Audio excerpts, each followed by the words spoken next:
fatto un programma sul gioco, sullo scherzo, e in un certo senso quella piccola cosa che vi sto per far ascoltare è anche inquadrata, è una mia vecchia canzone che non ha avuto nessun seguito, è bene dichiarare le cose come stanno, anche perché non mi sono mai incaricato di forzarla, insomma.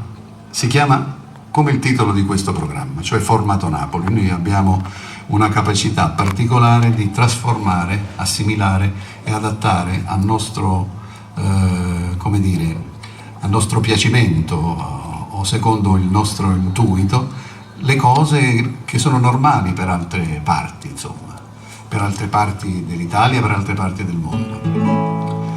E quindi adesso sentirete quello che vi dico, che non è naturalmente una cosa importante, è una osservazione su questa capacità mimetica dei napoletani, ma del carattere napoletano.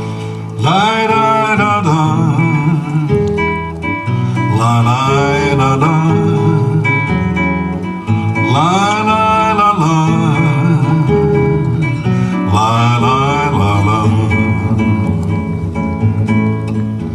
La luna quando spunta a mare chiaro non è più la stessa luna, ma ha formato Napoli.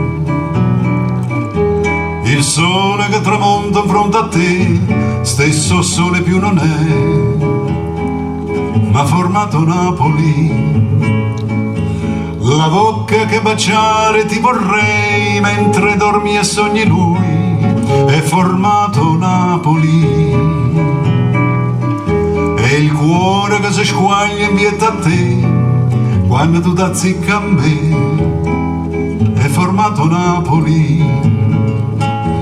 Le stelle che si mettono a inciuciare sopra la città son formato Napoli.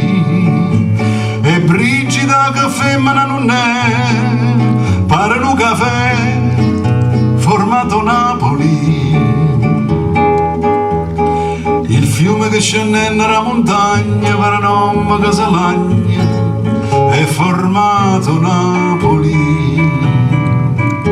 La pioggia quando cade giozza full, non è l'acquedotto mun, ma ha formato Napoli.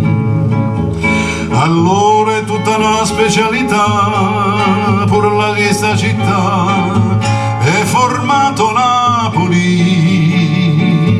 E o gas in dei tubi scappamento, e una rafulelle viento, formato Napoli.